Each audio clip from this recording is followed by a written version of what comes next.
offensive, my opinion was we need to go in and win this war and end it through any means. Prior to the Tet Offensive, I don't think I was I don't think I was as much aware of just how widespread throughout the country of Vietnam all the fighting was. But this was such a well coordinated attack throughout the entire country. Then you begin to realize there's a lot more going on here. And the Tet Offensive also is one of the rare times when you stop to think, ooh, we might lose, because they really overwhelmed several cities, and we weren't really real well prepared for some of that. So after it was over, with all the bloodshed, I wanted to win the war. I wanted us to go out, win the war, and get it done. Did you fear that the U.S. would not be able to get out of Vietnam? No, I didn't think that, but I thought that the way the U.S. was going to get out of the war was going to be through basically total victory, winning the war, not under a referee's judgment, kind of, so to speak, and not through a peace treaty situation. I thought the United States would win the war just through their own might, and they were right in the right situation with it. But that wasn't the way it ended up. Were you or anybody you knew or you know part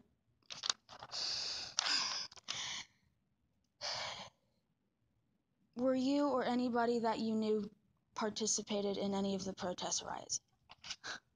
Yeah, I knew. I had friends. I had friends that as the war dragged on, some friends who were older than me were in college, like at High University.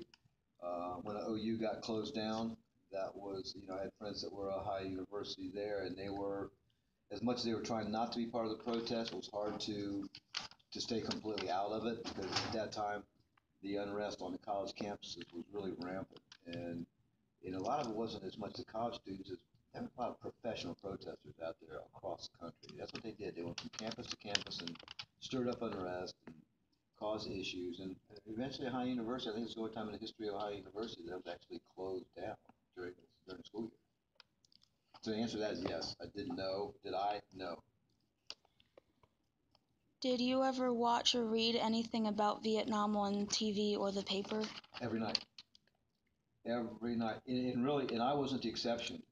Across the country during the Vietnam War, that's how a lot of people spent their evenings, eating dinner, watching TV, and watching the results of the Vietnam War. I mean, at that time, success in the Vietnam War was basically geared to body counts. If we killed more of them than they killed of us, we were winning the war.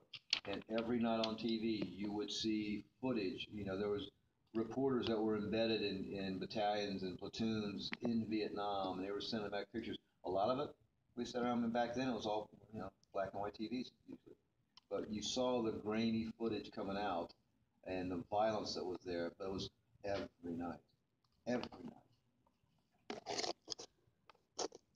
Were you in school or working during this time period? At the start of the war, I was in school. As it started to wind down, I was actually in college.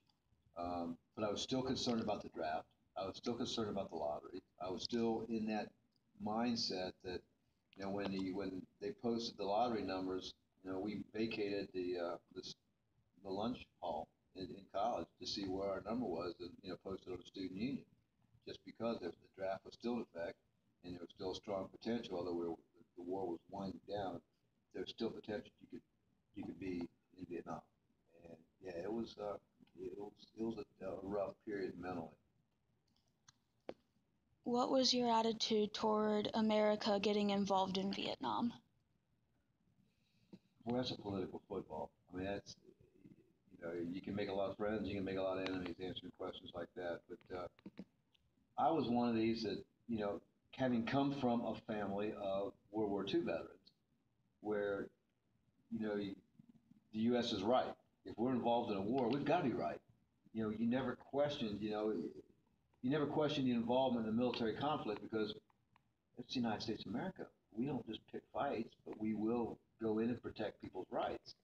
And I thought that's what this was about, really. It really came into the point where you're trying to protect the South Vietnamese from a communist regime, um, and yeah, it was one of those situations where I never questioned us being in there. But again, my generation, our parents were all World War II vets who fought, and a little bit different reasons, but that feeling was ingrained that yeah, we're right. We got the right to be able to stop this, but we weren't allowed to win it. What was your most vivid memory from this time period? Boy, there's several. Um, One that comes to mind is where we lived was right on kind of like just coming out of town on the main street. We had a big front porch. My dad was a high school principal, and one of the graduates had graduated and had gone in the army, had done his 365 days in Vietnam and was home. And he was walking up the street, stopped up on our front porch, full uniform, stopped up on the front porch to talk to my dad because he really had a lot of respect for my father. And to watch this guy talk with the emotion that he had, the fear that he talked about, really was an impact. It was like, oh man, this isn't just cops and robbers, man. This is real deal. These guys are serious. The second one that drove it home was when I was in college, and we were at football practice in college. We had a kid playing on the football team who was a former Marine, platoon sergeant, and he was on at school on GI Bill, but was after several years being away from football, trying to play football. We were out on a practice field. Thunderstorm rolls in. A huge clap of thunder went off, and immediately, without thinking, this guy's on the ground, arms over his head, in a position like he thought was an incoming round of artillery. Automatic, did it reflexively. And all of us standing around, I mean, he gets up and he was real sheepish and apologizing, and we're like, don't apologize to us, we get it. But at that point, you realize how ingrained this was in these people that were over there. It was, you never knew what was going to happen, and you had to react. You didn't have time to think. That's what he did. He reacted like it was an incoming artillery round and just hit the ground. That really drove it home to me. Did this military conflict have any drastic effect on your life?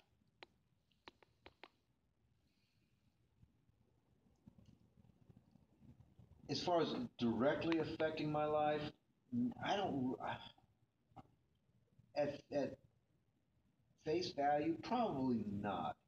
What it what did what it did do was when you put the Vietnam War right alongside the protest of the war and the way our culture was at that point in time, that had the effect. Because suddenly you starting to link the war and the protesting, and it's the first time that you actually start to think, is the United States of America wrong? How can so many people be so anti-government? It's the first time I've ever actually was exposed to, I guess, civil disobedience. How did you feel when Saigon fell in April 1975? Very saddened. I mean, I wasn't scared that I thought, the Russians were going to come over the United States or the communists were going to take over the U.S., but I was very saddened because personally, I felt like that was a war that we should have won, but most of the war was spent, with the military being told how they were supposed to fight it by non-military people. And you can't fight a war that way. I mean, war is not great, it's not fun, it's not adventurous, it's ugly, it's violent, people die. But that's the nature of war. And unfortunately, you get civilians caught up in it as much as you don't want it to happen, but it happens also. But the same token, you're faced with a growing opposition to the war here in the U.S. But when Saigon fell, it's like, why did we let that happen?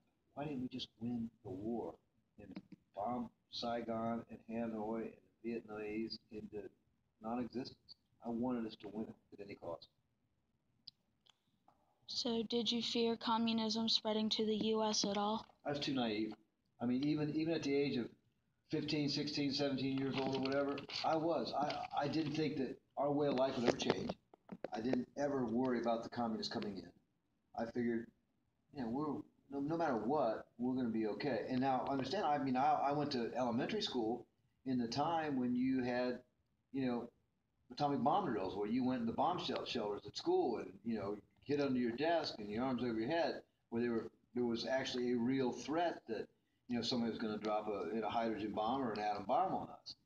But I guess I was just too naive to think that we would actually be taken over by communism. I could not ever think that the United States was not the strongest, most powerful country on earth, and that they were the rightest country on earth, and right wins.